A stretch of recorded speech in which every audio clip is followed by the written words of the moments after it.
Hey guys, so we're going to be looking at the next section of The Dead. And so for this next chunk of this video, I'm just going to be reading along from where we left off. There's Freddie to where we meet Miss Ivers, and she says, "Oh, Mr. Conroy." And so you're welcome to read that on your own. What I'm going to do here is the same way that I'll do it in class, where I read through it and explain the stuff you need to know and may point out some areas for annotation. Either way, as you're reading it, you're tracking your character and your symbol. All right? So we ended with Julia, who had gone halfway down one flight, came back and announced blandly, "Here's Freddie." At the same moment, a clapping of hands and a small flourish of the pianist told that the waltz had ended. The drawing-room door was opened from within, and some couples came out. Aunt Kate drew Gabriel aside hurriedly and whispered into his ear, "Slip down, Gabriel, like a good fellow, and see if he's all right. And don't let him up if he's screwed. I'm sure he's screwed. I'm sure he is," which means drunk, yes.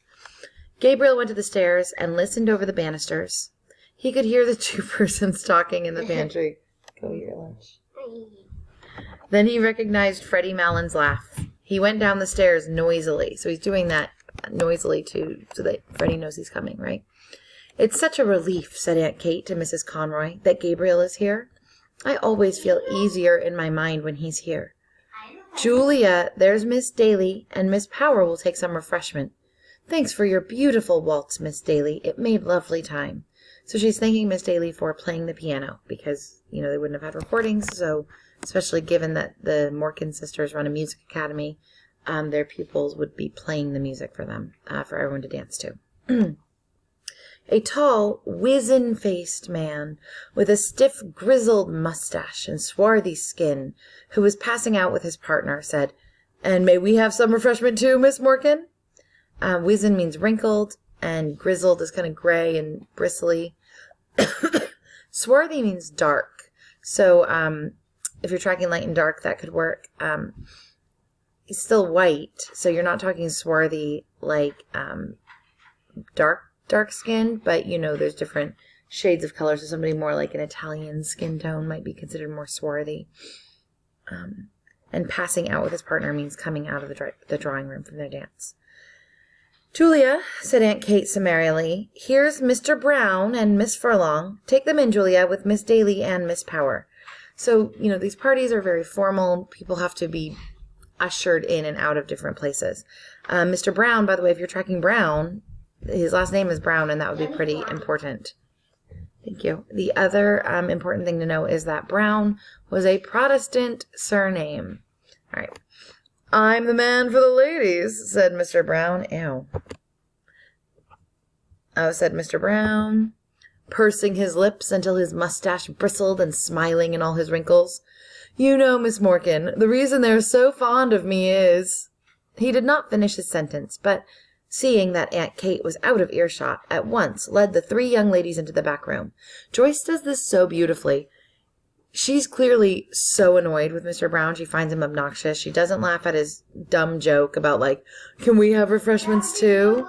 And, okay. And then he starts talking, makes this joke, "I'm the one for the ladies," starts talking. And then Joyce says, and then he noticed Aunt Kate was out of earshot, but Aunt Kate just straight up walked away from him while he was talking because he was so annoying. Sorry.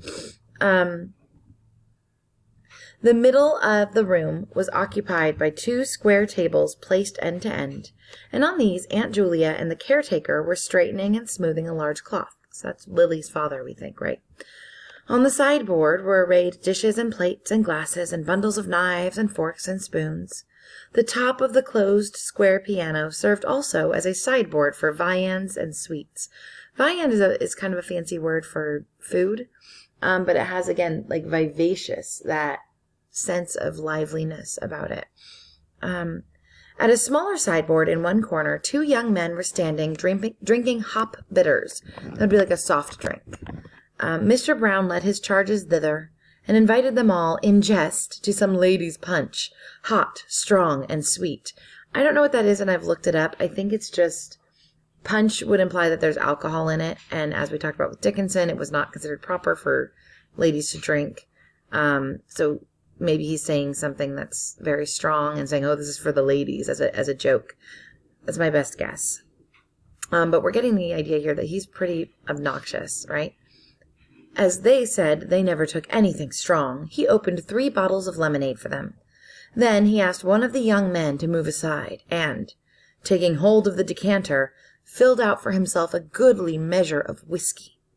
The young men eyed him respectfully while he took a trial sip. "God help me," he said, smiling. "It's the doctor's orders."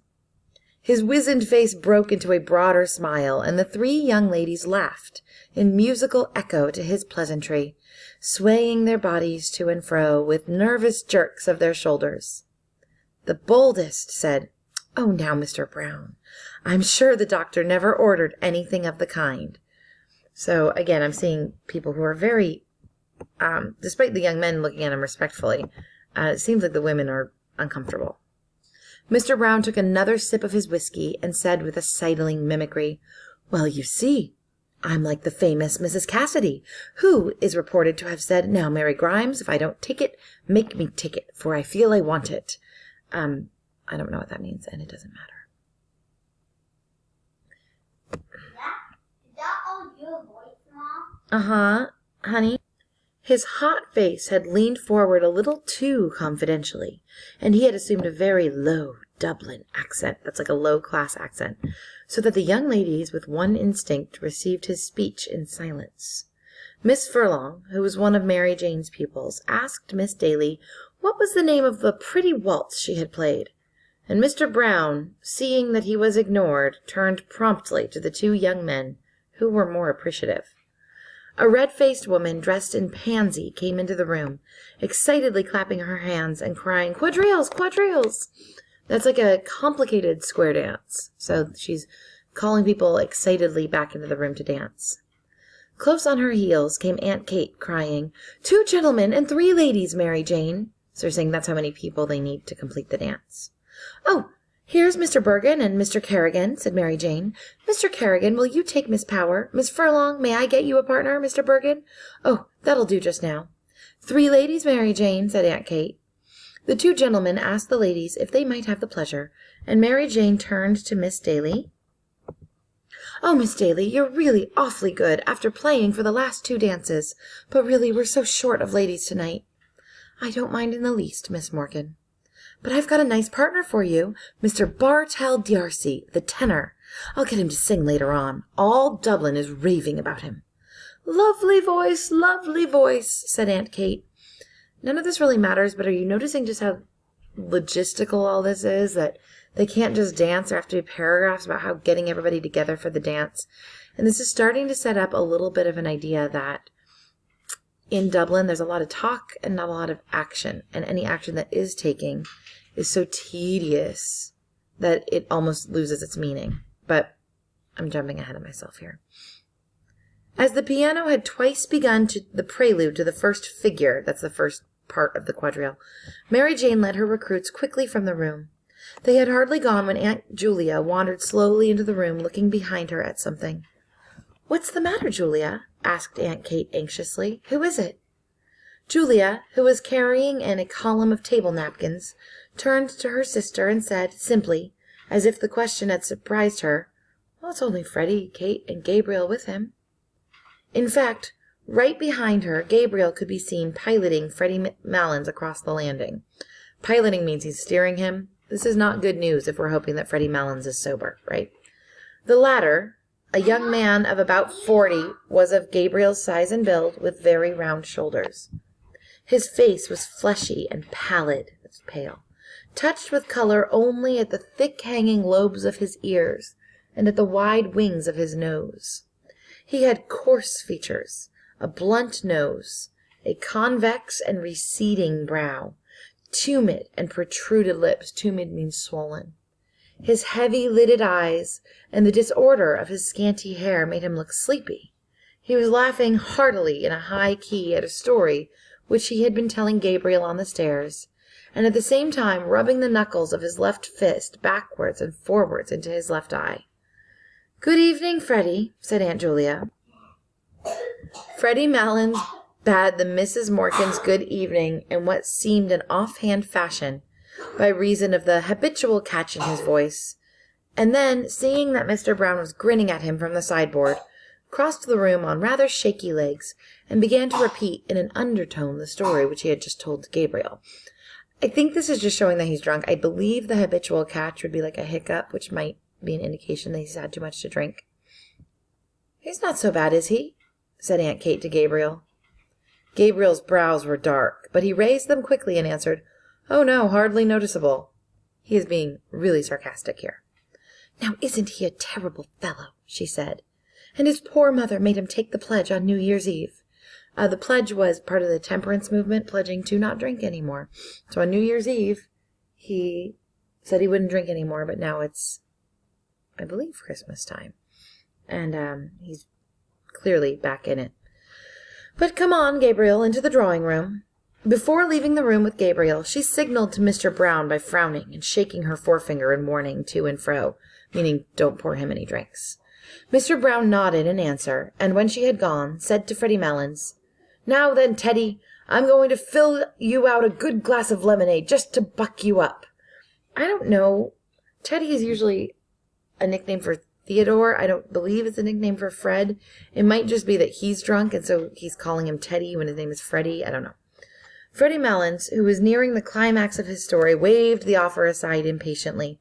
But Mr. Brown, having first called Freddie Malins' attention to a disarray in his dress, filled out and handed him a full glass of lemonade.